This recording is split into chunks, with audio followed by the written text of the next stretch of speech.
on my attention. My countrymen, they love their fiction. Words upon now, it's made with good intentions. Welcome to One of 200. We're here for another episode, episode 100 of season 2. We're going on hiatus after this. There's lots of fun. I've entered this much lower energy than I thought I was going to.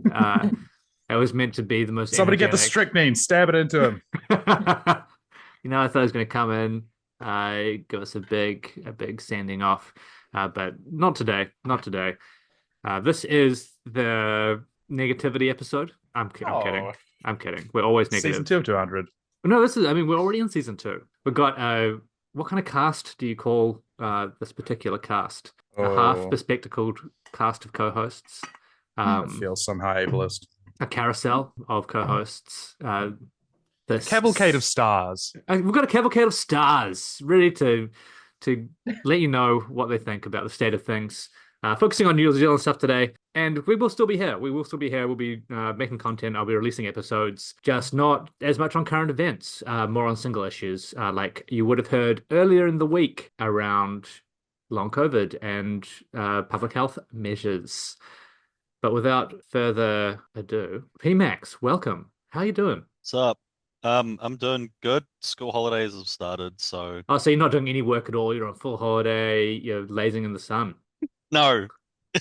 But I don't have to do classes, so that's going to be good for a couple of weeks, as much as I love my children. I've had enough of them now, right. So I'll be recharging before I get back into the chalk face. Wow. Into it, not at it. That's how seriously this guy takes his role as an educator. Ginny, feeling okay? Yeah, I'm alive. I've got some good news to share later, not about me personally, but like about New Zealand. So I'm looking forward to that. And yeah, I'm living super hungover. Also, not helping any children in my day-to-day life. You're helping us relate to other people listening to this podcast. So I appreciate it. Simon, all the way from sunny, foggy? It's so sunny. It's so sunny here you wouldn't believe. There's an eye light from the bounce off my desk. It looks like I'm in a 90s music video with the ring light in my eyes. It's so beautiful. It's not even a real one. It's just from the way that my room is arranged and the way that the light is refracting through all of my weird Tupperware boxes that contain things that I'm never going to unpack. So I think it's all beautiful. I don't know why you're talking about a negativity episode. I think that this is a positivity episode because, I'm just really glad that we live in a timeline where the Greens actually campaigned on something and did things in the intervening 3 years, and they got 40% of the vote, and everything was solved, actually, because, the left parties pulled finger and really offered something that wasn't neoliberalism to people. It's a beautiful world we live in, isn't it, Kyle? We've somehow tapped into alternate realities, and I'm here for it.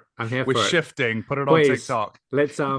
Let's collapse those realities into wherever Simon is right now. And I'm joined in a less and less rare event by co-host and co-founder Philip. How you doing? Generous. Hey, I'm wonderful. I'm okay. I'm here. What do you want from me? Jesus Christ. Yeah, I mean things are up and down, right? Things are politicsing. It's gonna be nice to take a break from the weekly kind of hubbub of current events to be able to dive a bit deeper, right? I feel like when we started One of 200, however many, 6 years ago, part of that was because there wasn't a consistent left-wing voice with a critical analysis of current events. And I feel like that has improved in some ways over that intervening time. People have kind of seen that the spin-off was never going to be that, which was one of our original frustrations. But there are actual critical voices now. With kind of consistent lines. They're not necessarily the same as ours, but I think if you're kind of a young person who's curious about New Zealand politics, there are places to go now, which there weren't that many years ago. So I feel like we're we're filling a much needed gap, less than we were, for want of a better phrase. But it'll be nice to dive deeper into issues that are not getting enough attention, like long COVID, for example. That was an amazing episode. Listen to that if you haven't listened to it. A bit more written content will be awesome, and issue-focused stuff. I'm really enjoying Pmax's education focus. I think that's really special, and inject something with a bit more kind of chaotic, anarchic energy, which I think is a beautiful thing. And we can do more stuff like that, I think, on like specific issues. And yeah, watch this space. Yeah, fantastic. I guess riffing off that, I had a really rare event yesterday with someone reaching out to find one of our earlier episodes with Ollie Nees about Rocket Lab. And I was like, that's ages ago. And they were almost quoting from it. I was like, I'll try and find this for you. It's not online. You know, this was before we had the website. So it got archived to my drive. But I went and found it. It was in the first year we started recording. It was episode 37. And it's just, that's pretty fucking great. Love to dig up old content that stuck with people, and was about something that continues to be a real lack of coverage outside of pro-Western boosterism for the tech military industrial complex. All right, let's get into whatever this episode is going to be.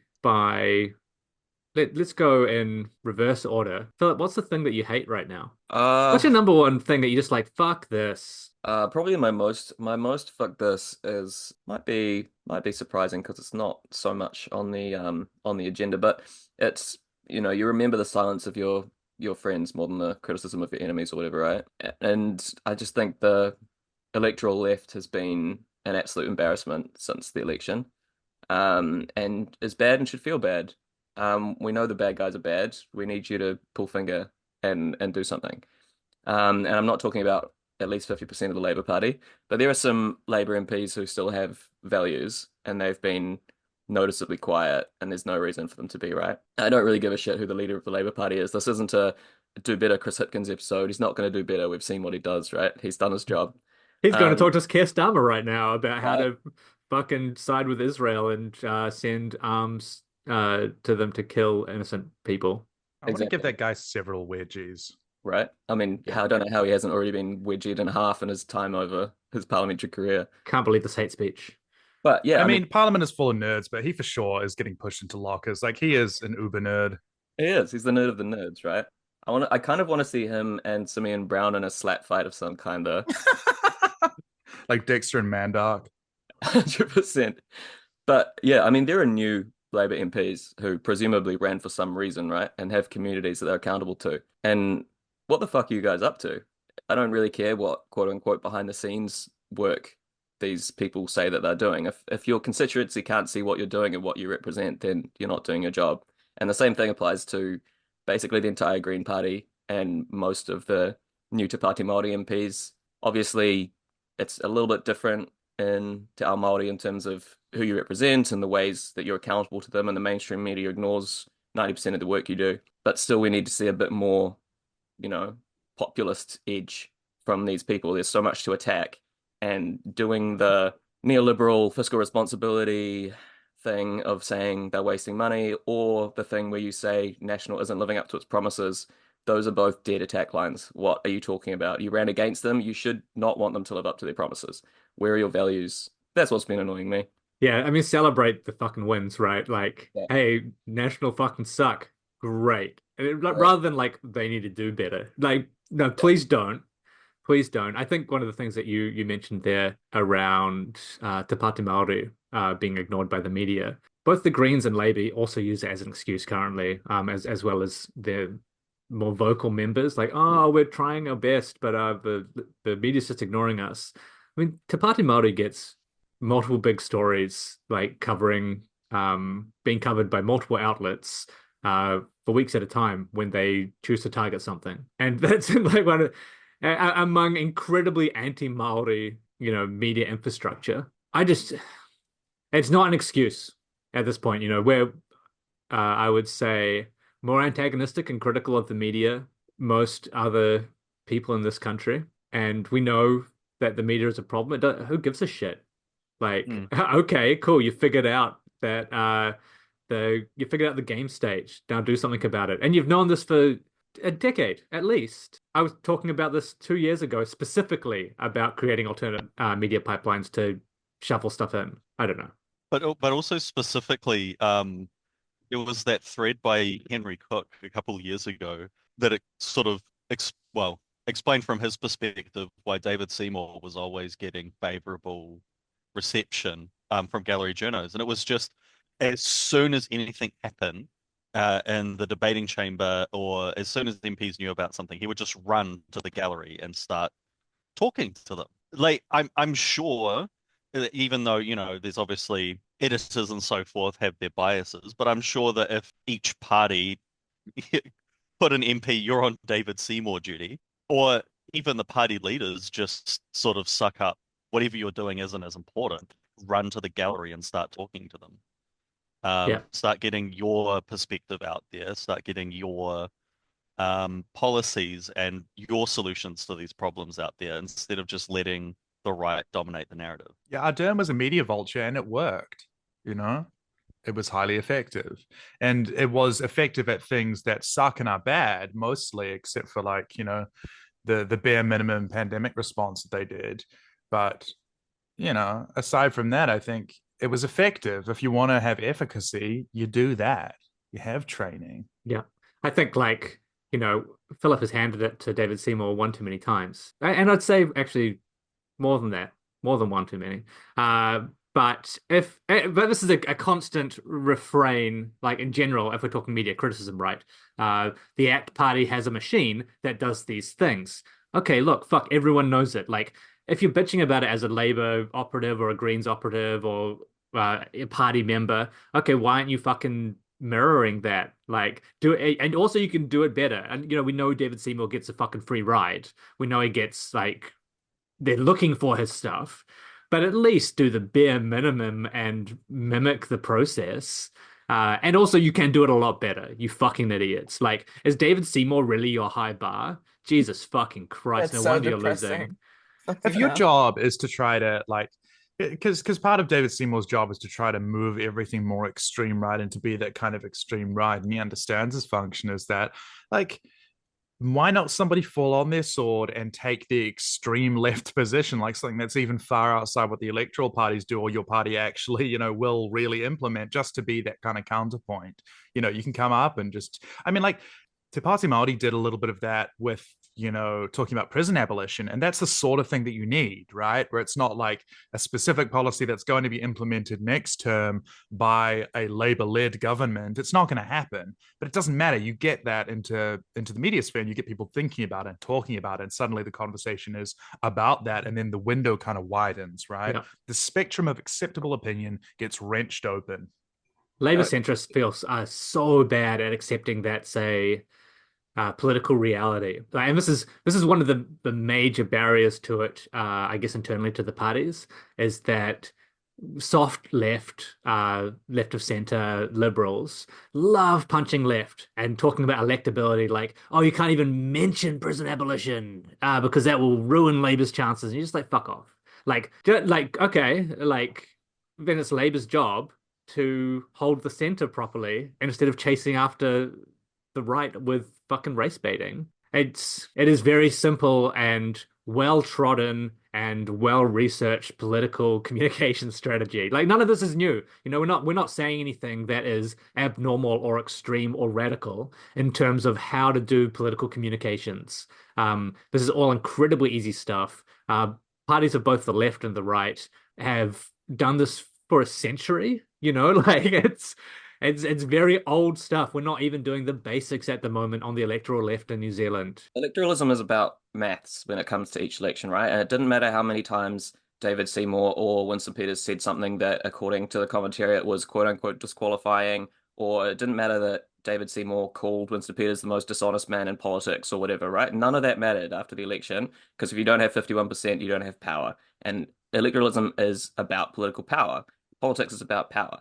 And if you recognize that, you need to do whatever it takes. And it's much more powerful to be a party with 5% of the vote that is willing to leverage what you have than to be a party with 40% of the vote who's never going to do anything, like Labour, right? I mean, you could say, as we did, that Labour did do what they wanted, and what they wanted was unremittingly evil, right? And Yeah.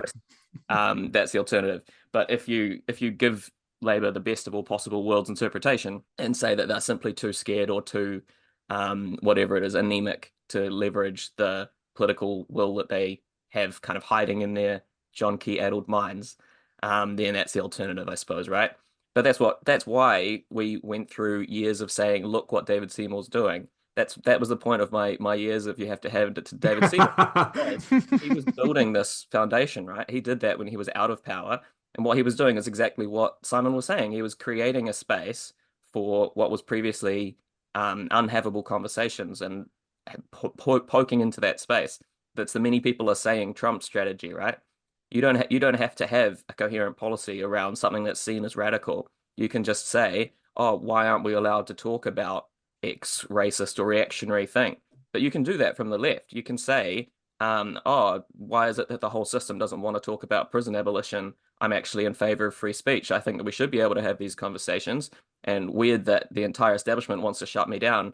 Come to my meeting and donate to the party for more information. And suddenly that creates a different discourse from what you were having. That's, we need to be sensible. And I think we should all get around the table with the owners of private prisons and people who were previous, ministers of police in this country, and everyone needs a voice, blah, blah, blah. They don't need a voice. Fuck off. You can just insert your own will into these conversations and say, this is the ground that we're having this conversation on. And the media will follow you if you keep chasing them, because our media is an anemic, lazy institution with no money and they need headlines. Why aren't we allowed to talk about class? Oh, interesting. I think, you have to hand it to Philip handing it to David Seymour. Frankly, I think about something that Margaret Wilson said who was the Labour Party president from 1984 to 1987 in the documentary Revolution, about the neoliberal turn and Roger Douglas sort of turning Labour upside down. She said, politics is theatre. And if that is the case, there is no such thing as a political reality, because it is an invented reality, in Michael Parenti's words. And I think that if you don't like the show that's happening, you have to change the script. You have to rewrite it, and you have to improvise something else. You have to understand that it's theater, and you decide how much of the stage you get to use. And you get to decide what you're talking about, and you get to decide all of those things. And because that reality is malleable, albeit it's bounded by these institutions, the media institutions, for example, you have to understand how those operate and what their incentives are, and you have to pull at those levers expertly. And it's true that David Seymour has it on easy mode, but that doesn't mean that you shouldn't play the game, because the game is what is here.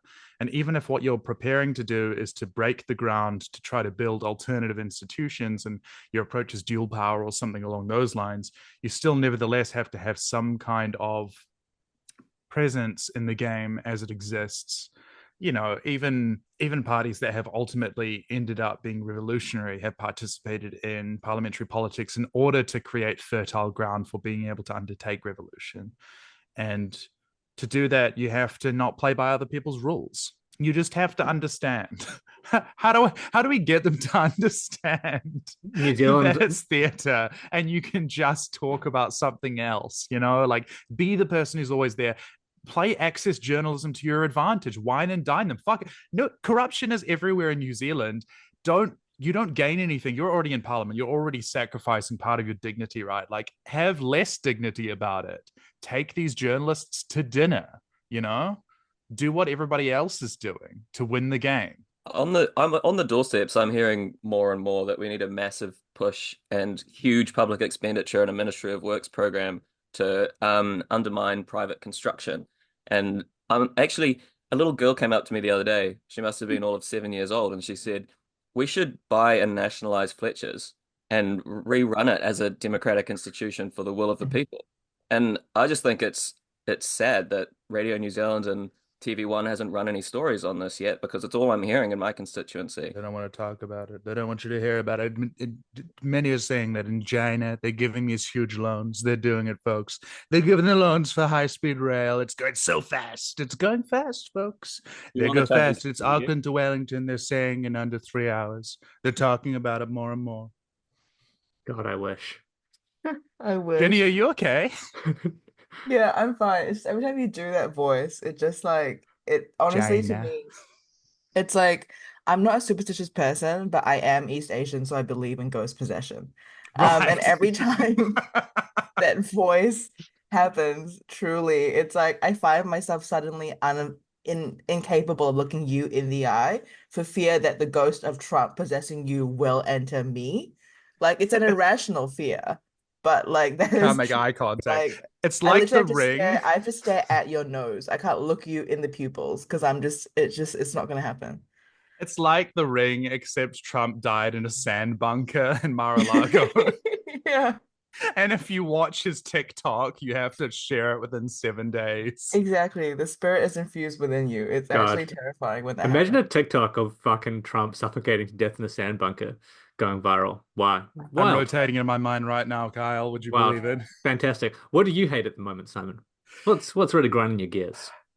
Look, we like to joke around here, but if I could take kind of a serious turn for a moment, I think there have been a lot of casualties and fatalities from the start of the pandemic and things that have kind of changed and carried through. But one thing that I think absolutely more than anything that everybody that is weighing on us is probably the most negative thing. I think by far and away everyone would agree this is kind of the big elephant in the room that we just don't talk about is the loss of all day breakfast from McDonald's. And I think that it's so important that we come together and realize that we've had our human rights abrogated. And this is what they don't want you to know and what they do to us is bit by bit, they take away those little treats. First of all, I it's not being able to get breakfast at McDonald's. And then it's, you can't, you have to go to night pay at BP past 10 p.m. And then it's that countdown doesn't open until 11 anymore. It opens until fucking 10 p.m. Are you kidding me? This is what they're doing to us. This is what they're doing to our children. They don't want you to know that this isn't normal. They want this to become the new normal. Okay. I'm John Oliver about this. I'm Alex Jones about this.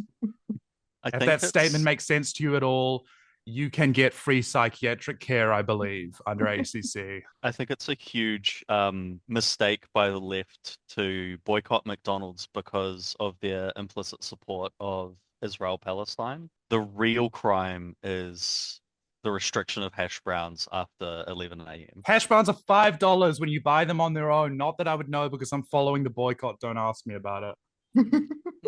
I was Ginny told me about that. I bought McDonald's, and then Ginny was like, "By the way, this is part of the BDS boycott." And I was like, "You told me that A afterwards, and B, I feel terrible now, and now I can't have. Why would you take hash browns away from me? Why would you tell me that?" You got to go get the big bag of what is hash browns, bro, and just cook them in the Yeah. cook them And in your the oven. toaster, actually, yes. Yeah. I know the moves. I know the moves. But Don't you then you worry. have to make sure you clean out the crumb trap because all the They oils. shed. Yeah, Yeah, they're like yeah. shedding And caps. then it It catches fire. falls. Yeah. So you got to clean. No. I've You become know, an you're expert at across this it. You're now. across it. Look, Subsequently, Yeah. I'm all Um, across it. If you want to know what actually I'm thinking about, it's like they say everything's bad, but I think, oh, man, I'm just going to be repeating myself as a broken record. But like, I know that there are people who are members of the Greens, for example, who listen to this, and talking to somebody who is in the Greens, who is high up in the Greens about this, kind of, it feels like the Chinese room philosophy experiment about language and cognition. You know, like I remember being at one of their parties in Wellington after the election. I can't remember which one it was. It might have been like 2017 or something like that. And I was talking to, God, who's the one down there in Rongotai? Is it Julianne Genter? Can somebody help me here? Yeah, whatever her believe face so. is. I don't know. She's indistinguishable from the others. And I was talking to her, and I was sort of just trying to discuss like the idea of, you know, you can go to an election and you can run a campaign and be like, we have policies and we're smart and we've worked it out and evidence-based and mental health and LGBT and all of this sort of stuff. And those sorts of like ways and points of contact and those kind of boiled down little slogans for things that are quote unquote progressive. This kind of American notion, right? Progressivism. I don't mean that to disparage the idea that those things aren't in and of themselves good. I'm talking about the idea of the marketing of them and the kind of corporatization of these concepts and the packaging of them for the self as a brand as well. And I think I was trying to talk about the idea that like you can campaign every 3 years and or intermittently you can be like, yeah, we're partnering with such and such NGO to, you know, help this particular thing elsewhere in the world. And those things are important and they do matter. But how are you going to build into a major party? And beyond that, how are you going to reconstruct society? What's the plan for that? Because unemployed people need to be organized, tenants need to be organized, organized labor needs to be taken away from the Labor Party. How are you doing that? Like, how's that plan going? Are you doing this? What is your idea for doing this? How do you actually get that? How do you undermine? How do you get the membership to undertake wildcat strikes? How do you get them to be part of the Green app, not necessarily being folded into the Green parliamentary apparatus, but to build that kind of those solidarity bonds with them, where you're like, we have this common goal. This is what we are doing together. This is how we can improve something materially within a small community or within one particular industrial sector. And then they can say, oh, I know that the Greens have got me a better paycheck because they're on the same team as these people. And therefore that assists with your vote. And then it becomes a kind of cycle where you get into power, and then you can make it easier to unionize. You can make it easier to organize as tenants. You can, take the boot of the landlords off the neck of people. What's the kind of outside parliamentary plan for that? And it was like the Chinese room experiment. It was like she could see that I was saying words, but like legitimately couldn't understand them in some way. And I'm sure that she could, but it was just a really bizarre experience. I felt like it was in some sort of psychology experiment, with somebody. And it's hard to explain why or how that sort of alienation from a person that you're conversing with happens. But nevertheless, I'm so sorry. I just saw the message in chat that I want power. They want to endlessly critique power. Thank you. From Pmax, the ContraPoints thing. But this is really true, and it's so bizarre. I don't have any further insight about it other than to just say, if you are those people and you're in that power, and you're in one of those parties, and you're kind of in the policy making rooms, or you are, I don't know if any MPs listen to this, but dear God, what is going on? What are you doing?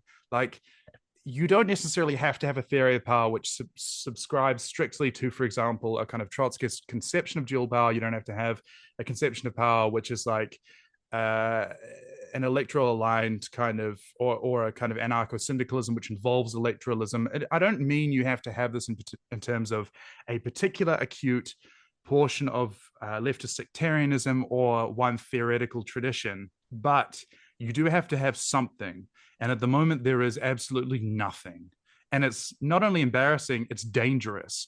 And if you don't have that, and you don't have that with other people, and you aren't actively spending a lot of your time using your platform to create that and using your access, because, for example, if you're an MP and you go to some kind of workplace or some kind of venue or anything, your name opens doors, right? If you're not using that to do this and undertake this and have meetings with these people and help to organize people who are on the ground floor all around the country, my question is, what are you doing? Because while communicating it as well.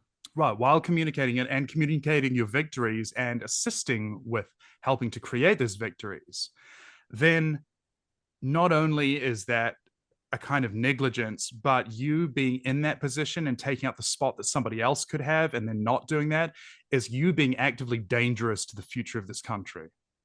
And you should get off the pod. Yeah, I've been in or like witnessed conversations with James Shaw while he was the leader, where much more direct kind of conversations or questions were put to him about this. He just was unable to grasp, even with, beyond anecdotal evidence, that maybe the Greens should work with unions, for example. And I was hoping for a little bit of a shift with him gone, because I think he's been dangerous and actively destructive to proper progressive and left-wing organizing from the ground up into electoral politics here. But as of yet, we haven't really seen that shift to an extent that it needs to happen. I think just on of note with Julianne Genter as well, I think she did understand that, and which is why she ended up running for Rongotai and winning it, which takes a fair amount of organization. But it's not getting into the wider party as far as is being shown to us at this point.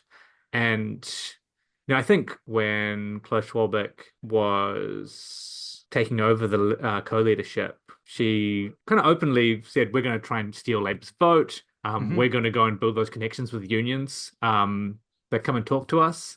There's some really strong rhetoric at the beginning of that co-leadership. And we are in one of the most destructive government, certainly as far as I've been alive, and those connections don't seem to be underway as of yet.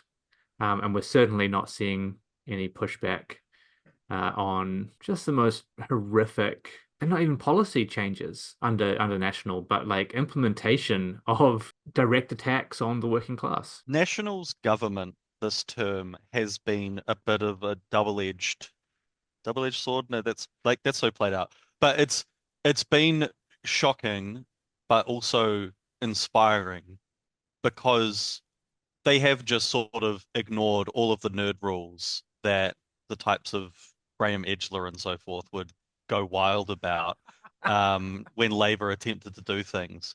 And they're just ignoring it and implementing their beliefs. And I talked about this during the election cycle on the lead up, where I believe that one of the reasons that National was gaining popularity was they actually believed in something and believed in implementing something. It was terrible, but Labour was just like, oh yeah, just vote for us and we'll keep doing the same shit. We're not going to change anything. We're not going to like aspire towards any goals. We'll do another working group or something like that. So the thing that's kind of inspiring about it is like, look what you can do if you just do shit, if you just make an effort to change. Like like the stuff they're doing, it's terrible and heinously destructive. I don't even want to know how much this is going to cost down the line, but it does show that if, say, the Green Party or Labour Party decides they actually want to make a difference, they're going to have vast powers to do so. Ginny, what are you hating on right now? I really don't like admitting that sometimes the haters like live in my brain rent free because that's like very weak of me. But like ever since the long game came out, I've been kind of fucked up, you know? I've been kind of fucked up because like it's just like the on-flow effects or something like that coming out are just percolating in the environment in New Zealand. And I don't mean just like politically, I mean literally like on the street. You know, like I definitely see a lot more in my day-to-day life. A lot, you know, of course, when you go down some parts of Auckland, there's always unhinged ranting. We're all used to that. That's just part of living in a big city. But like, you know, it's definitely become more racially charged unhinged ranting recently. And a lot of that has really been around like people being Chinese. You hear it so much in discourse nowadays. It's like there's always like, oh, what about like the Chinese spies? Like there's like a little bit of that in everything. Kiwi Bank has a podcast out right now that they're promoting on Twitter of all places. Um, and one of the episodes talks about what migration means for the country, which obviously is you can if you want to read the transcript you can. They have all of these online. But there's a lot of stuff here. It's always the classic like back and forth like, oh, like we love tourism, but more people living in this country, specifically from the second highest denomination, like second highest most popular country that visits us, China, is gonna do really, really crazy things to house prices, et cetera, et cetera. Like, you know what I mean? It's like it's not like someone's coming out here saying we're eating dogs and we're eating cats, you know? But it's kind of permeated its way through everything. And maybe I notice more because I work in like a corporate job, so I'm always touching corporate communications. But more and more, I see a lot of people talking about like migrant research, like people who are like first and second gen. But the unspoken line, I guess, beneath all that is that they actually mean to ask us what companies or what brands think about Asian immigrants specifically. You know, like there's like a real, no one wants to say out loud anymore, I think, because of the reaction the long game got when there was quite a lot of pushback and people being like, oh, actually, can you really treat this as a credible piece of work? Like, for sure, it was like lauded for like 72 hours. But then, you know, once you realize exactly what they're talking about and how much criticism of this documentary was actually made public, it kind of faded away, right? Like no one's advertising it anymore. No one's like, wow, we're so proud that we put this stuff out. Like the press around it, the buzz around it is completely finished, despite it being so important when it came out. They're still But trying though. Like every week they'll release another piece referring back to it, coming it's from so Paula ridiculous. Penfold. It was just like just the most ludicrous stuff, like quoting the most like horrible people a lot of the time without referencing like what organizations these people are part of. Yeah, It's totally.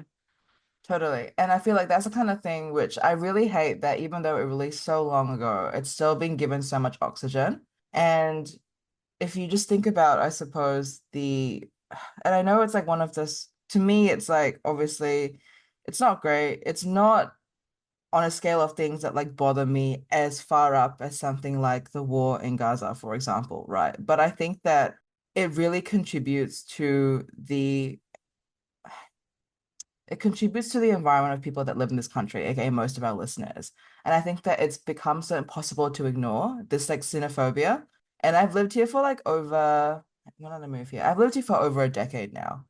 And it has never been as obvious to me as it is now. And I'm talking like I moved here as like a fresh immigrant from like an Asian country over a decade ago.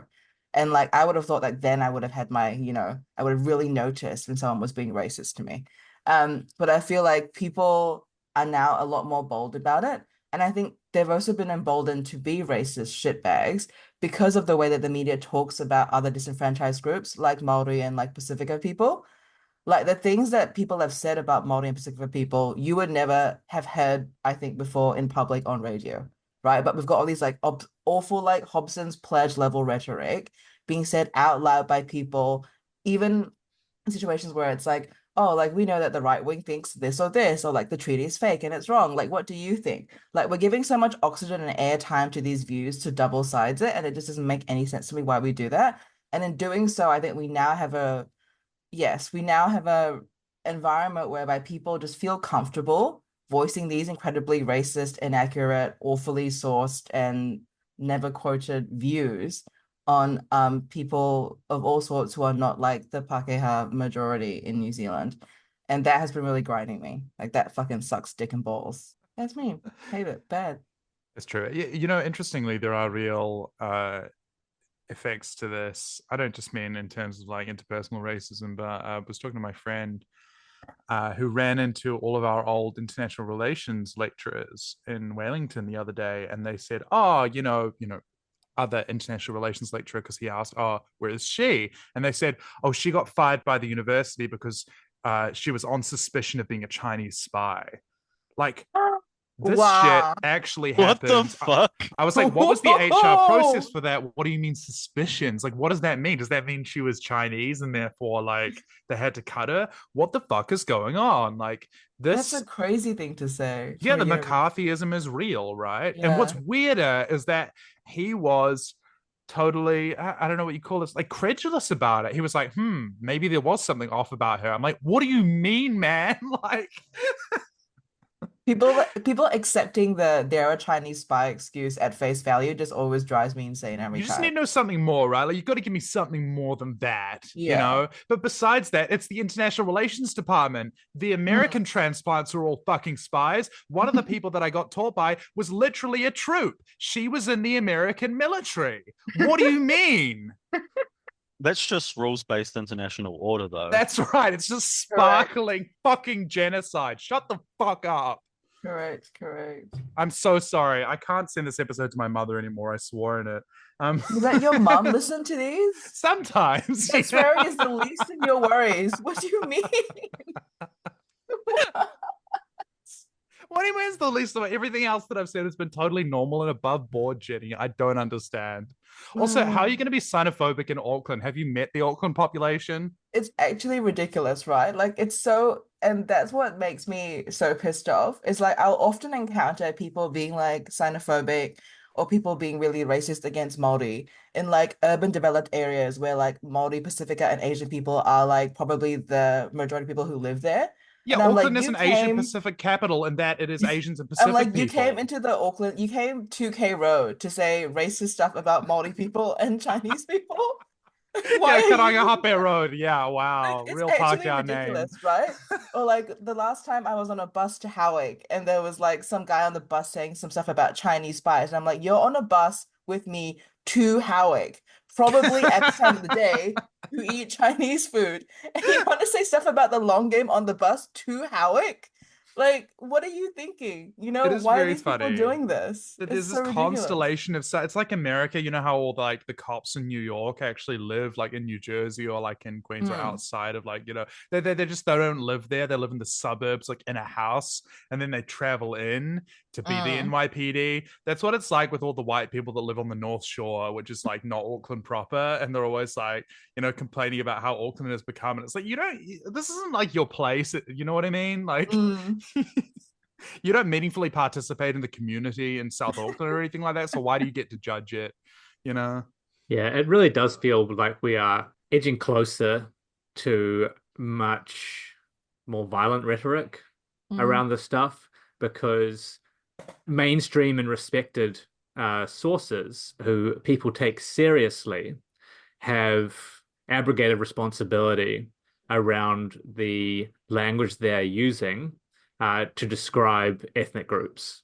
And I really can't underline enough the importance of that factor when it comes to people like David Seymour laughing about blowing up the Ministry of Pacific Peoples. You know, that doesn't, he is not able to get away with that and call it a joke and have, you know, reporters or moderators laugh along with him unless there is a wider sense among the media and political class here that it's somehow an available hook for him to grasp onto. And it's the faux journalistic, I'm just like, I don't give a shit, like attempts to wrap up racism in all its forms, xenophobia in this particular case, as serious analysis that provides the on-ramp for that. And anyone who still holds like a certain set of journalistic values and virtues as being important, as being a reason for why they do these jobs, should be hanging their head in fucking shame. It's some of the stuff is just so out the gate. Like one of the people in the long game is like Falun Gong, and like and is being treated as like an expert source. Love that for me. And My I say photos of one them of, didn't but turn out, by the way, Ginny. it's multiple of them, and they're treated as if that's not a factor. It's not even announced that that is like what one of their main roles is as far as this stuff goes. 5,000 years of Chinese history before communism, Kyle. You know, He fucking beat me to it. it's actually obscene that this continues to be presumably some kind of money spinner for New Zealand's biggest media outlet. That they keep trotting out these little pings at the CCP, right? Like, oh, look, we found another thing. Some Chinese guy looked at some files. Could be. And they always wrap it up in innuendo so that they can't be done for defamation. But the thing is, Kyle, when David Seymour says that, that's free speech about the Ministry of Pacific Peoples. But when you write a poem about kill the colonizer, that's not free speech. That's bad because you hurt the feelings of people who live in Epsom. Yeah.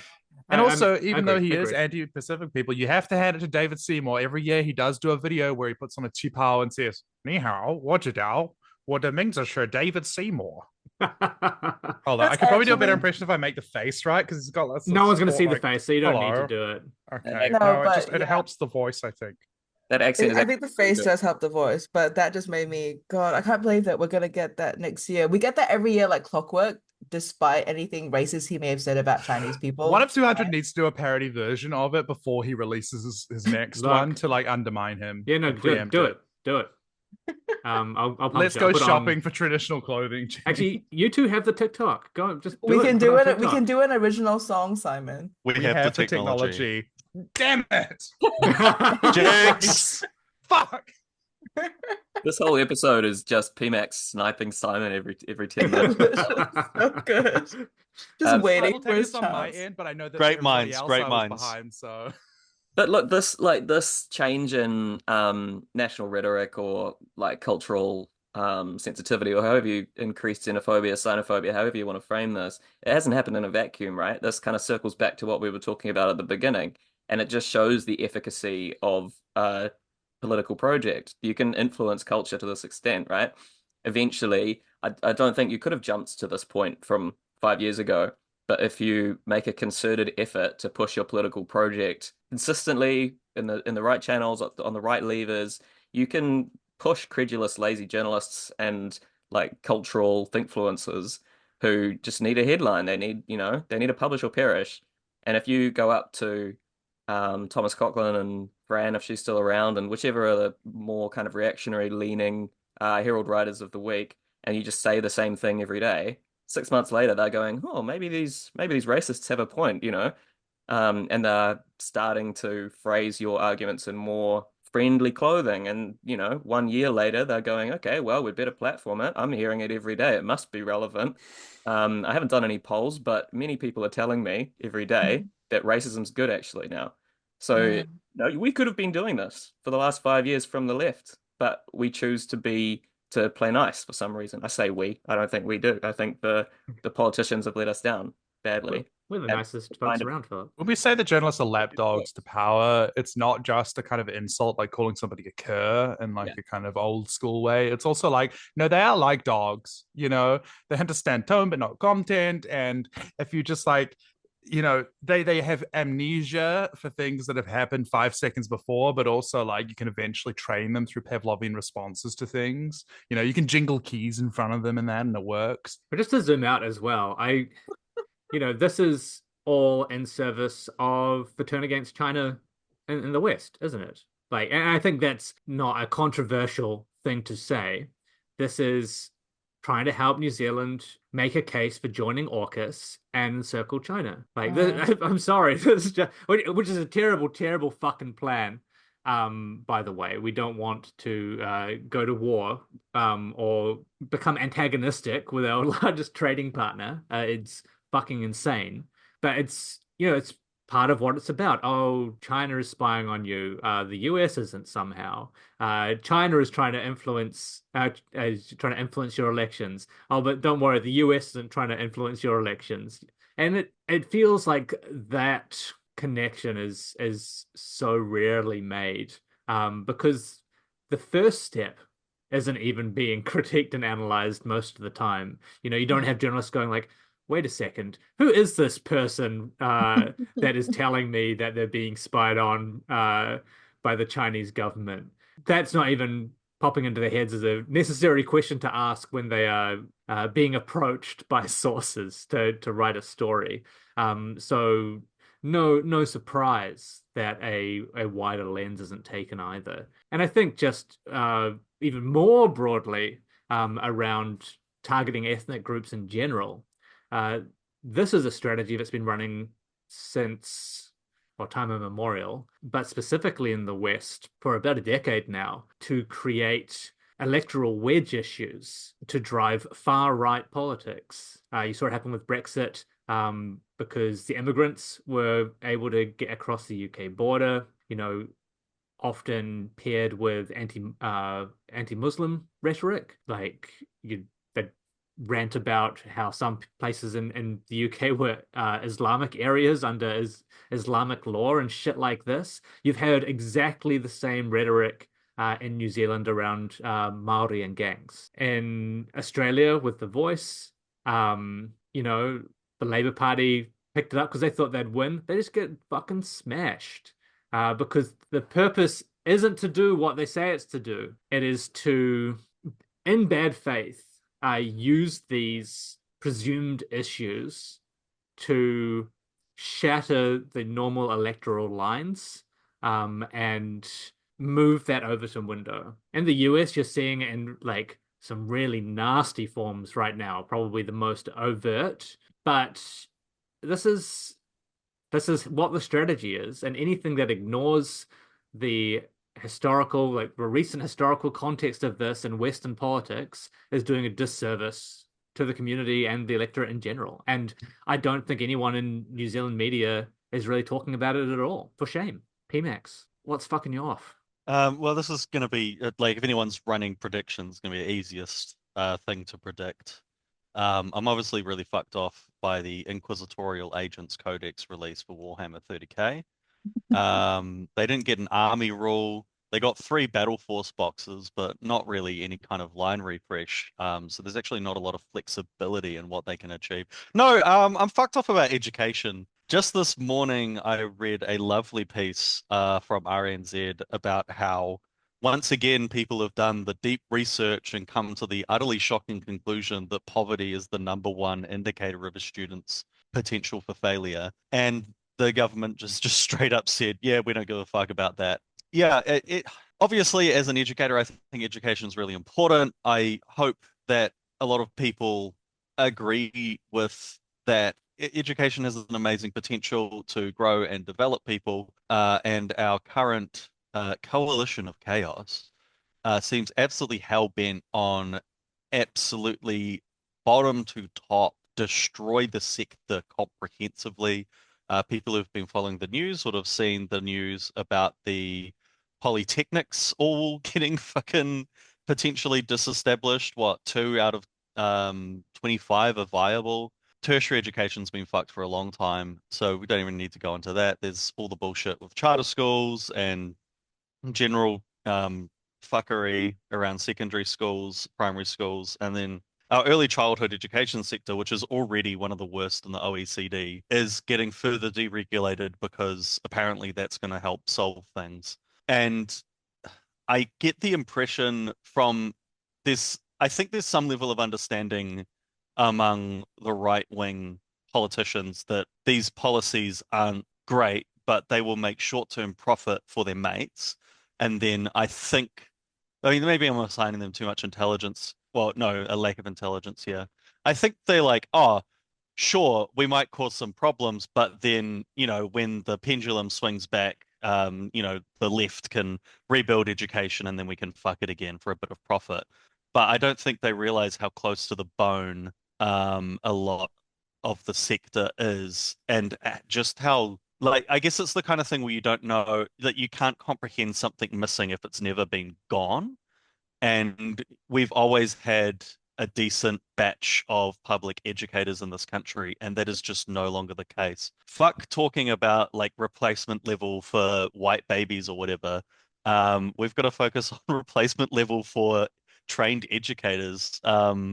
Because no one's training to be a teacher. I'm barely exaggerating there. We have hardly any new trainees for teachers, and most of the teaching population is cracking 50, 60. The great Yeah, replacement in brackets teachers. yeah, like, but this just gets into like it's very clear, especially with like the changes to LATs and so forth that the government's going through, is their conception is, oh, well, we'll just replace teachers with AI and teachers from overseas. And the problem there is that AI doesn't work and won't work as a teaching tool. And teachers from overseas don't want to come to New Zealand. We do still get quite a few overseas applicants, but that's not a sustainable process. And you can't just, you can't build an education system on that. You still need a solid core of nationally trained teachers. So yeah, it's looking pretty fucking miserable. I've been pissed off about the same thing this week, because we've had multiple horrific education announcements out of this government. Another one was Erica Stanford basically lying. Like, it was just a fucking lie, saying, oh, we're taking $30 million out of teaching te reo, and giving it to maths because maths is really important. And you're just like, fuck you. But alongside this, where's the fucking response to throw back to Phillips' earlier hate? Like, we predicted this was coming during the election campaign in 2023.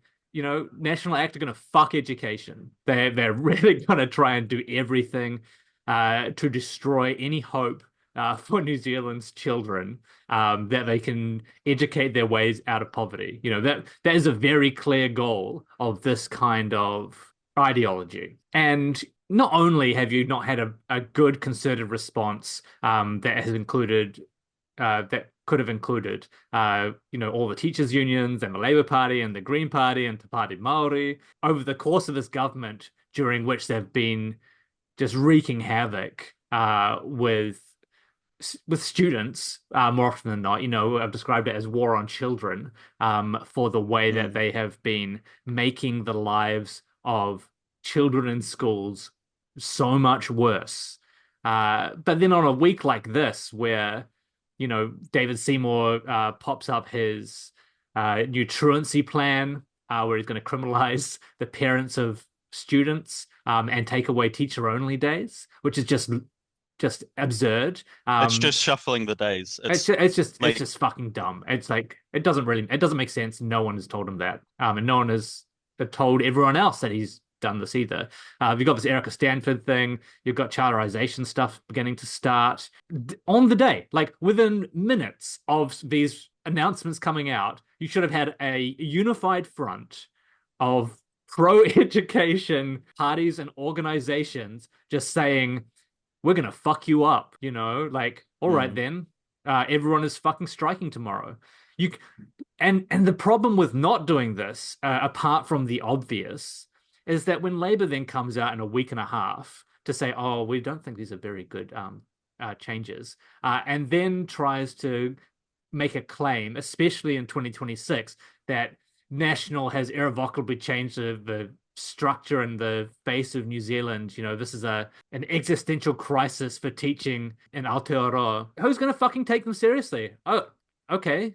You're saying that, but then why didn't you do anything back when they were making these changes? And it's it mirrors the center left electoralism, mirrors what's happening in the UK and in the US, where they're talking about the center-right party being an existential threat that's going to end democracy. And so what we've got to do is exactly the same thing as they are doing, and nothing else. Suboptimal. Where is the James Cameron funding to create a communism school that'll get Operation Aided? I mean, really, what I'm really hoping for is that we have our own Red Guards chapters here. We're gonna, we're becoming third worldist Maoists, I think. We're gonna use the charter schools to create our own academy for revolutionaries and then see what David Seymour does about that. Because at the moment, his plan is to open it up so that there can be like private nonce factories, right? So that they can just be like a big nonce with a big mouth open and like a conveyor belt of children going into its mouth. Like that's what David Seymour wants, right? For reasons which are undisclosed to the New Zealand public. But I think a parody of Minecraft. But I think but I think that you could really I think Pmax had a great idea, which was to like kind of use and abuse that to be like, let's get some funding and just start like training kids to be like insurgents and see what the state does about that. Because it's like freedom of choice. Yeah. What do you want to do about it? We're going to create Rudolf Steiner Taliban, like we're going to Montessori these children into rounding up and killing all the landlords. What else do you want to do about it, buddy? Yeah, I think David Seymour should try to defeat Tuhoa's Maoist insurgency primary school in the marketplace of the Tuhoi charter school. Yeah, in the marketplace of ideas, where that's right, where better ideas will succeed, right? And they're all going to be horse mounted. They have cavalry. I mean, you could not get better than that. We're redoing the end of the 19th century, boys. We're doing Ruakenana again. We're bringing it back. We used to be a proper country. We used to be a return with a V to the New Zealand Wars is all I have to say. Also, I was thinking about how you could splinter up white people, and I think you should start seeding the idea of like, people being of Irish extraction hating the English born in New Zealand and that. Just like start splintering them off into white ethnic groups and doing like, oh, we're like a Scottish bagpipe group. Get in touch with your roots if you're Pākehā, and then just like make them start fermenting hate and division so there's no longer a white monolith in New Zealand. I think we've got to do that. Someone should be like, that's my plan. Someone should be doing that. Like, and I'm not advocating for it. But if that's what's being done to, other ethnic groups, the local New Zealand IRA is all just in time for the next royal visit. Parody in Minecraft trademark.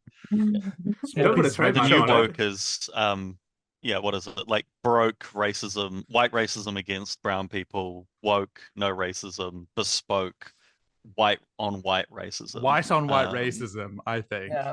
Yeah. Like when two different types of like subtly different strains of rice just don't taste great together. Make Scandinavians swarthy again. Like you joke, but this is what they did to Putin, right? They Yeah. like started comparing him to Genghis Khan. It was What fucking orcs is what they wild. call them? Yeah. They absolutely do this. Like, Listen, IKEA is coming to New Zealand to Sylvia Park at the end of 2025, and I know this for like soft toy reasons. We need to specifically get the Swedish ancestry people to turn against the Danish ancestry people for those reasons. They spell things funny. Yeah. They don't pronounce things like they're Sect- spelled. We As need a, we need sectarian violence in the Manawatu. We need Danevirk to be like dead set against where are all the Dalmatians? They're in the far north, right? To like be, some of them West. are right West. here with me. West Auckland. that's right. To be Personally. like at war with each other. As the Yeah. token Scandinavian, it's allowed because of my lived experience. All these comments are, and I'm 100% on board with becoming swarthy again. That's right. Good luck with that, Philip. Yeah, thanks. Yeah. Hey, let's do a positivity round. We'll go back the other way. Pmax, what should the opposition political parties be doing? Like, what could be happening here?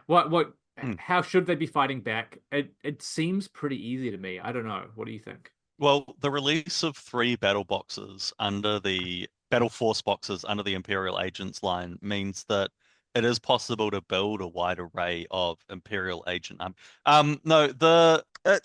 Basically the Greens and Labour just need to back unions to the hilt. What Labour did to education unions in the last bargaining round was fucking disgusting, especially splitting NZEI and PPTA. Although not to get sectarian, but I do think the NZEI was allowed themselves to be split a bit easier. But they just need to uncritically back the unions, especially if the unions decide to get a bit spicy in their next negotiation round under the coalition government. I say this with some level of pride, but I do think our education unions are some of the strongest, if not the strongest in the country.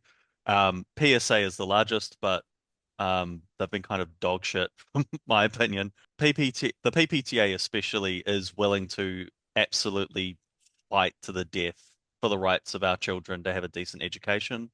And the Greens and Labour just need to back that up so they're not fighting alone. I guess that would be my positive challenge for the electoral left in New Zealand.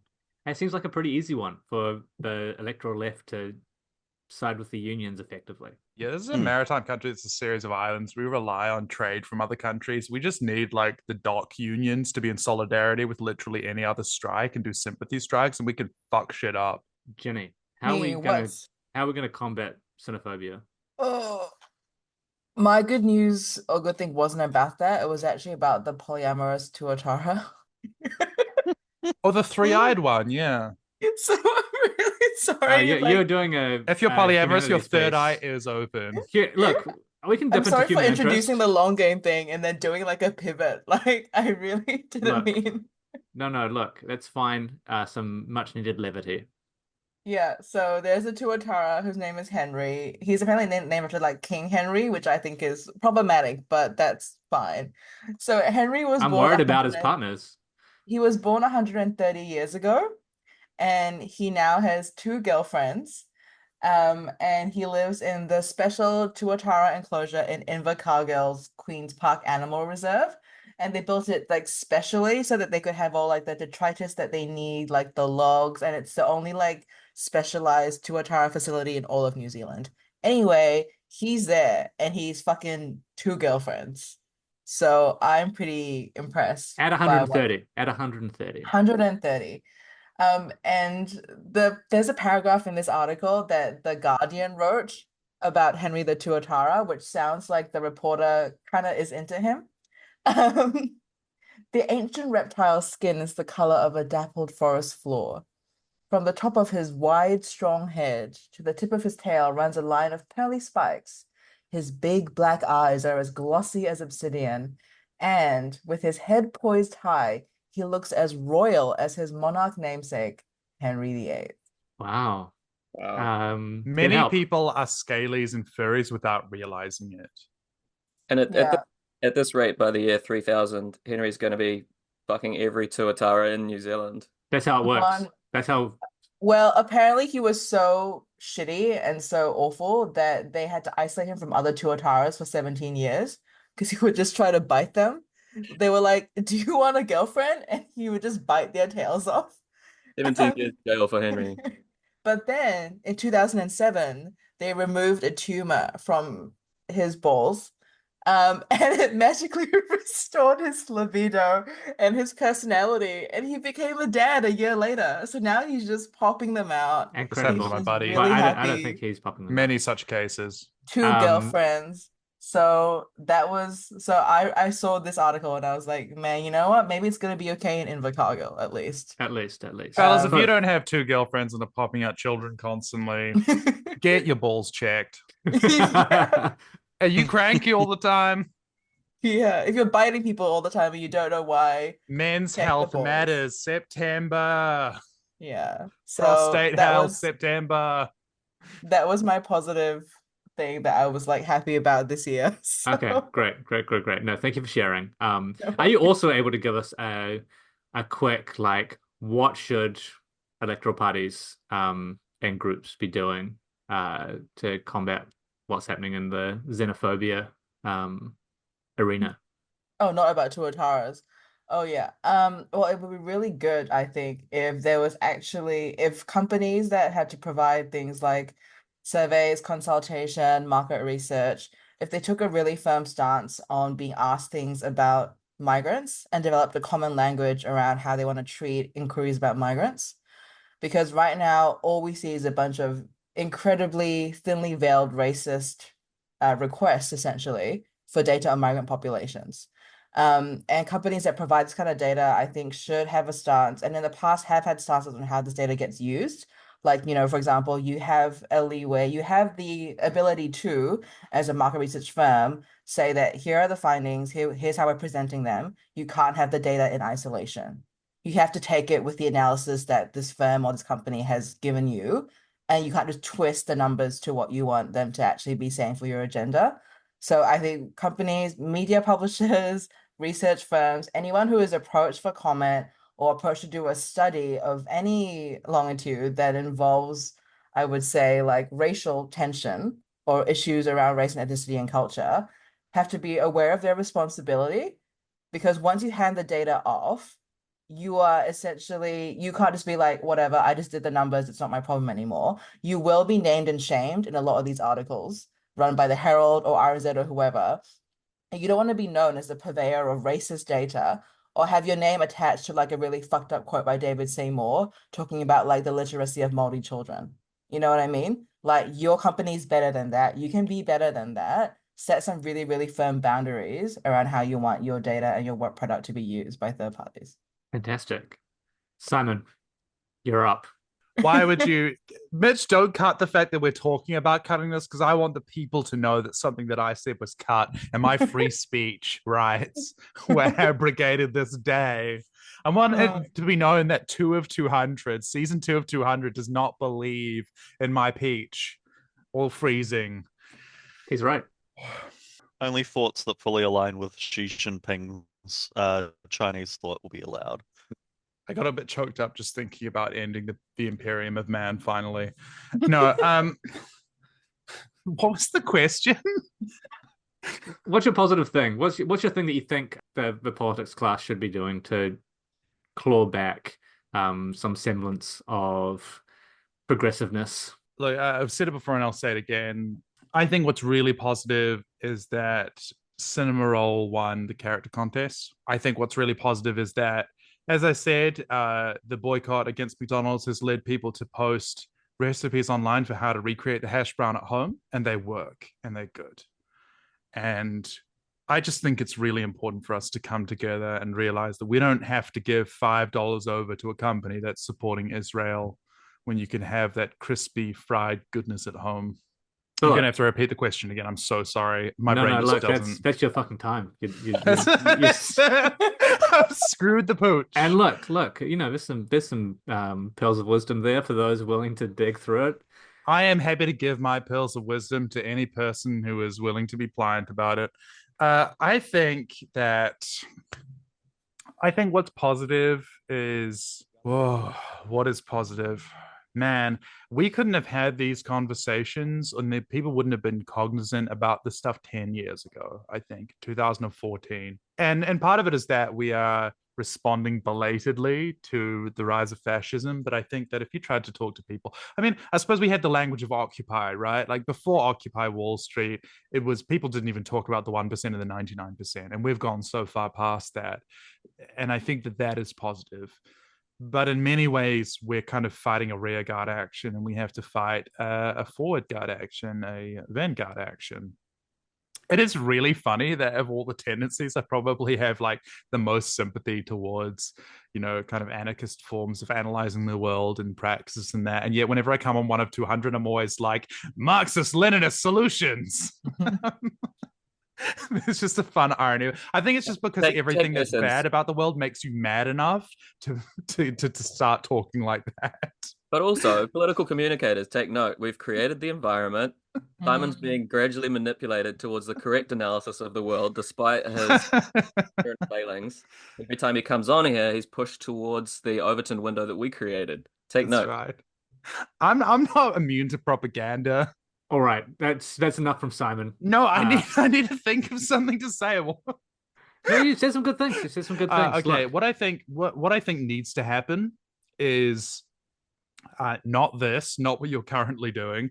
We already talked a little bit about what needs to happen earlier, but I think I am kind of heartened that I've said it before and I'll say it again that Te Ao Māori is kind of, and especially the Rangatahi are really showing the path forward, I think, for it. So get behind them and support them and be in solidarity with them.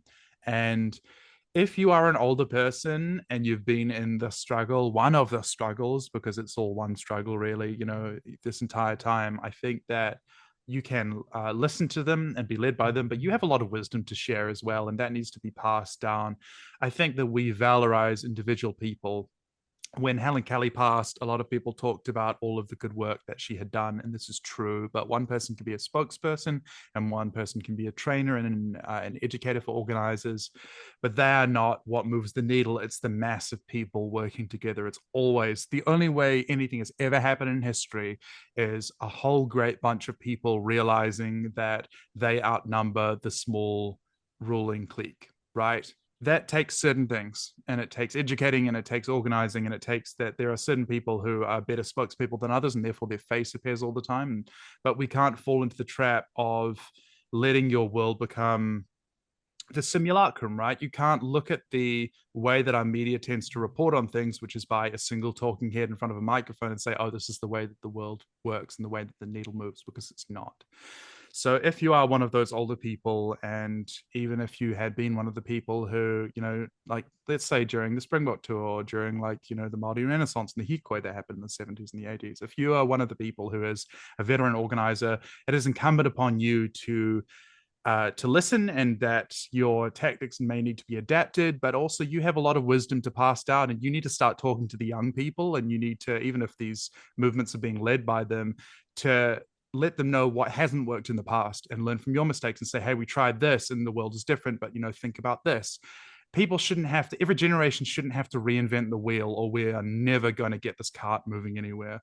You really have to have your existing responses. And there are a lot of issues with the New Zealand unions, but they are a vehicle that does exist and they can be moved.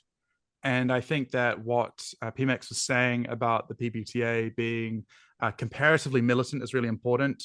What the nurses said during the early part of the pandemic, which was, borderline wildcat action, was really important as well. And you have to take those lessons and build upon them.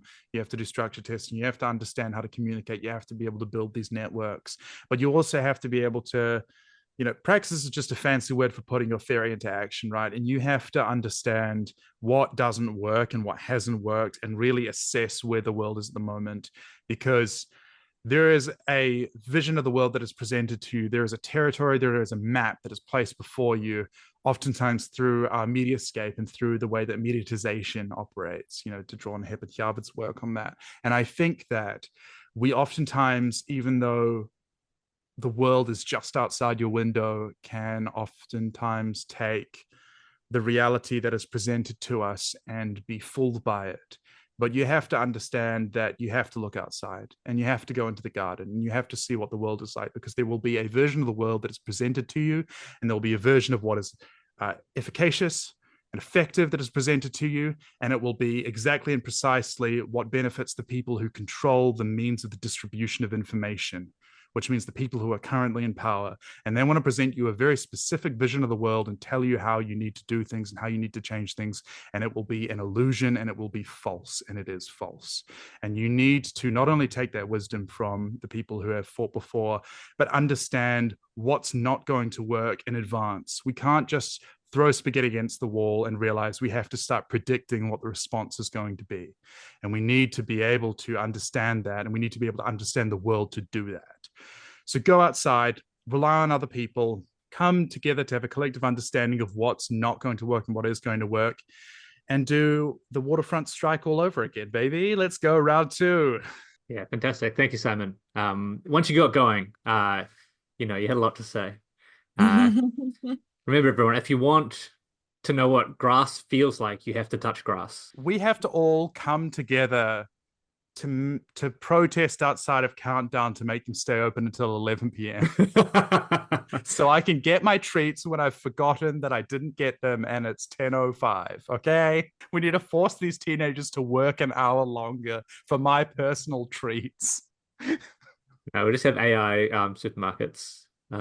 Philip, what do you got for us to send us out for this episode, for episode 100, before we go on a current events hiatus? 3 quick things. Thing 1, it's necessary to work with unions and NGOs, but taking time to listen to what they have to say isn't the same as having a position. If you're the Labour Party or the Green Party or Te Pāti Māori or a non-electoral political force, you can't say that your position is the union's position. You need to have a programmatic reason that that's the case, and an explanation for why your vision aligns with them and what your vision actually is. Otherwise, you're doing nothing, and it's an excuse rather than an ideology. Thing 2, keep meeting people where they're at in their communities. You can win public opinion, no matter how much the media and establishment wants to tell you that that's not the case. Keep making comparisons between your vision and what the enemy's doing in simple language, and people will come around. And thing 3 that I think touches most things that we've talked about today, except maybe a Tuatara, is establishment media are not on your side, but they're predictable and they serve a function. You can use them. They promote controversy, but they're fundamentally conflict averse as individuals. They will take the path of least resistance. If you make it easier for establishment media to promote you in a positive light than a negative light, they'll do that, regardless of how much it seems like that's not the case. Look at how much has changed over the last 10 years.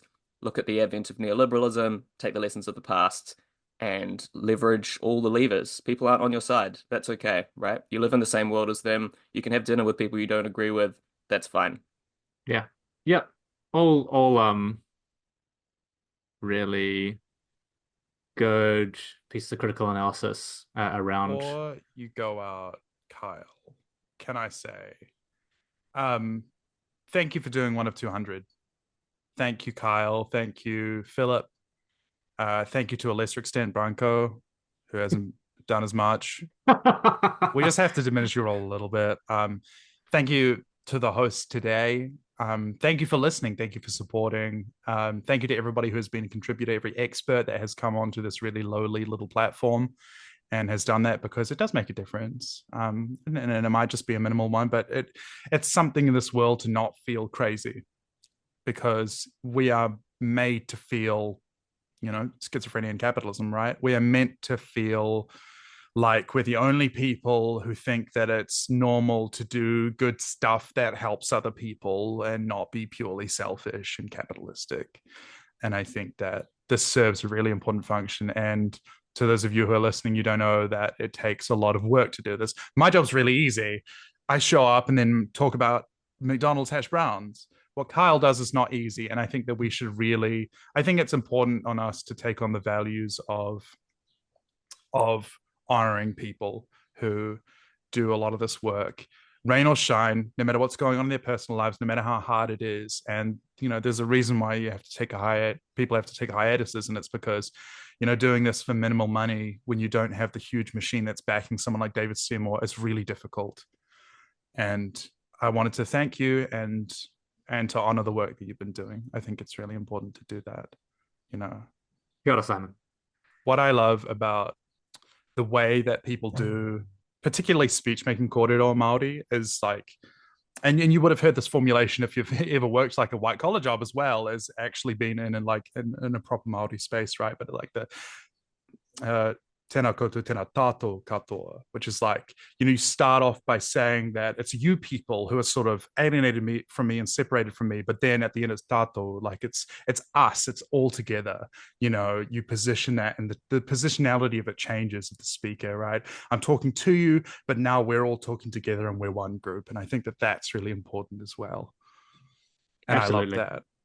Absolutely. And I guess on that note, something everyone else out there can do, as I said, we're on hiatus for current events, but 1-200 keeps working in the background. I said at the beginning of the episode, we'll continue to do single issue episodes. There's still a lot of stuff happening out there, a lot of experts who want to come talk on the platform. And we're incredibly happy. Like, please, hit me up. Hit me up on email, on Twitter, on Blue Sky, on Instagram. Ask questions. If you've got stuff that you want out there, let me know. I am here to facilitate that.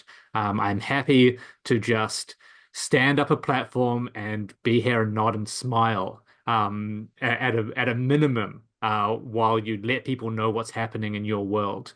We've got a website that publishes articles.